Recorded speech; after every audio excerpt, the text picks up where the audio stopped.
নির্বাচিত সংসদ সদস্য ও গণপরিষদ সদস্যদের শপথ পড়াবেন প্রধান বিচারপতি জুবায়ের রহমান চৌধুরী। সংবিধান অনুযায়ী এই সিদ্ধান্ত নিয়েছে অন্তর্বর্তী সরকারের উপদেষ্টা পরিষদ। নির্বাচিতদের শপথের আয়োজন করেছে সংসদ সচিবালয়। বিজয়ী সংসদ সদস্যদের শনিবার রাতে গেজেট প্রকাশ করেছে নির্বাচন কমিশন। জুলিয়া তানহার প্রতিবেদন। দেশে চলছে শান্তিপূর্ণ ক্ষমতা হস্তান্তরের ক্ষণগণনা। সংসদ নির্বাচন অনুষ্ঠানের পর নির্বাচিতদের গেজেট প্রকাশ করেছে নির্বাচন কমিশন। এখন সংসদ সচিবালয় নির্বাচিতদের শপথ পড়ানোর জন্য আয়োজন করছে।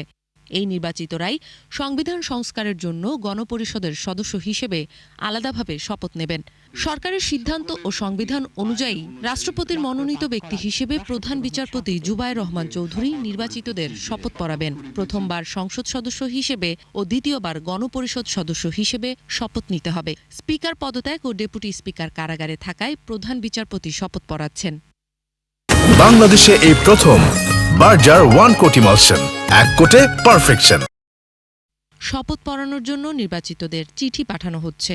আইন উপদেষ্টা বলেছিলেন 18 ফেব্রুয়ারির মধ্যে নির্বাচিত সরকারের কাছে ক্ষমতা হস্তান্তর করা হবে।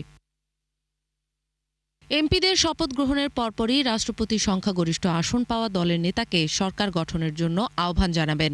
ত্রয়োদশ সংসদ নির্বাচনে একক সংখ্যাগরিষ্ঠ পেয়েছে বিএনপি। দলটির চেয়ারম্যান তারেক রহমানকে প্রধানমন্ত্রী হিসেবে শপথ গ্রহণের জন্য ও মন্ত্রিসভার শপথ গ্রহণের জন্য মন্ত্রিপরিষদ বিভাগ চিঠি ইস্যু করবে। এইভাবেই নতুন সরকার গঠিত হবে। তারেক রহমানকে প্রধানমন্ত্রী হিসেবে তার মন্ত্রিপরিষদকে শপথ নিতে হবে আওয়ামী লীগের নির্বাচিত রাষ্ট্রপতি মোহাম্মদ শাহাবুদ্দিনের কাছে। সমর্থন ও জুলিয়া তানহা, ৭১, ঢাকা।